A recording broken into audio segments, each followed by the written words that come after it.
ఒక మాట నేను అడుగుతా ఉన్నాను, అయ్యా యాక్టర్ గారు, అయ్యా యాక్టర్ గారు, అయ్యా పార్ట్నర్ గారు అని అడుగుతా ఉన్నా. ఇదే మీ కుటుంబంలోనే మా చిన్నాన్న గారికి జరిగినట్టుగానే ఇదే మీ కుటుంబంలోనే ఎవరినైనా బాబు మనుషులు ఇలాగే హత్య చేస్తే ఆ హత్య చేసింది వాళ్ళే చేయించి పోలీసుల చేత వాళ్ళ పోలీసుల చేతనే ఎంక్వైరీ చేయించి ఆ తర్వాత వాళ్ళ పత్రికల్లోనే వాళ్ళ ఎల్లో మీడియాలోనే వాళ్ళ టీవీల్లోనే దాన్నే వక్రీకరిస్తూ మీ బంధువులే ఆ పని చేశారు, మీరే ఆ పని చేశారు అని చెప్పి వాళ్ళందరూ అంటే మీకు నచ్చుతుందా పార్ట్నర్ గారు అని అడుగుతా ఉన్నాను ఈ పార్ట్నర్ గారిని, యాక్టర్ గారిని. ఇల్లు లేని ప్రతి నిరుపేదకు చెప్పండి, 5 సంవత్సరాల చంద్రబాబు నాయుడు గారి పాలనలో ఇల్లు లేవు, కట్టిస్తానన్న మాటలు పోయింది. 20 రోజులు బిగబట్టన్నా అన్నను ముఖ్యమంత్రిగా చేసుకుందాం, ఆ తర్వాత అన్న అక్షరాల 25 లక్షల ఇల్లులు కట్టిస్తాడు అని చెప్పి ప్రతి అన్నకు చెప్పండి.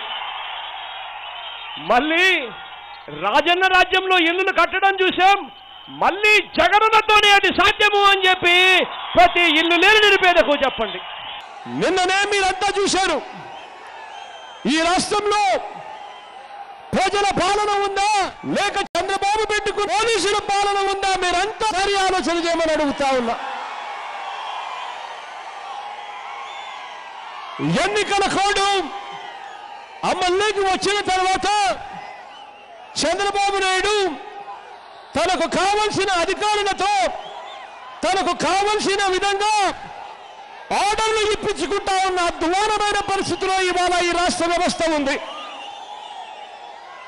బాబుకు విధేయులుగా ఉన్నారని ఇంటెలిజెన్స్ అధికారులను విధుల నుంచి తప్పిస్తూ భారత ఎన్నికల సంఘం ఆదేశాలు జారీ చేసింది. వాటిని ఖాతరు చేయకుండా ఆ పద్ధర్మ ముఖ్యమంత్రిగా ఉంటూ చంద్రబాబు నాయుడు గారు తన మనుషులతో ఆ ఆర్డర్లను పక్కన పెట్టించాడు అనంటే ఒక్కసారి ఆలోచన చేయమని అడుగుతా ఉన్నాను. సాక్షాత్తు భారత ఎన్నికల సంఘం ఆదేశాలు జారీ చేసినా కూడా ఆ ఆదేశాలను బేఖాతరు చేస్తూ ఆ ఆదేశాలను పక్కన పెట్టించగలిగాడు అనంటే, ఆ ధర్మ ముఖ్యమంత్రిగా ఉంటూ ఈ పనులు చేయగలిగాడు అనంటే మరొక్కసారి చంద్రబాబు నాయుడు గారికి ఓటేస్తే ఈ రాష్ట్రంలో ఏ మనిషినైనా కూడా బతకనిస్తారా అన్నది ఒక్కసారి ఆలోచన చేయమని అడుగుతా ఉన్నా.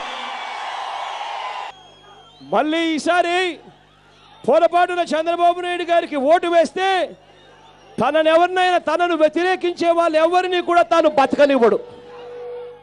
పొరపాటున ఓటేస్తే తనను వ్యతిరేకించే వారిని ఎవరిని కూడా చంద్రబాబు నాయుడు గారు ఇక బతకనివ్వరు. తన పోలీసుల్నే గ్రామం నుంచి రాజధాని వరకు తానే పెట్టుకుంటాడు కాబట్టి మనుషులను చంపిన కేసులుండవు. సిబిఐని రానివ్వడు, ఈడీని రానివ్వడు. పత్రికలు టీవీలు ఇప్పటికే అమ్ముడుపోయాయి కాబట్టి ఇక మీదట బాబు ఎలాంటి నేరాలు చేసినా కూడా కనీసం వార్తలు కూడా రాసేవాడు ఎవడు ఉండడు. పైగా తానే చంపేసి మీ బంధువులే చంపుకున్నారు, మీ బంధువులే చంపారు అని చెప్పి మీ మీదనే దుష్ప్రచారం చేసే రోజులు కూడా దగ్గరలోనే ఉన్నాయి. చంద్రబాబు నాయుడు గారు టీవీలలో ఇస్తా ఉన్న ప్రకటనలను పొరపాటున మీరు నమ్మితే నరమాంసాన్ని తినే అందమైన రాక్షసిని నమ్మినట్టే అవుతుంది అన్న సంగతి మర్చిపోవద్దు అని మీ అందరితో నేను కోరుతా ఉన్నా.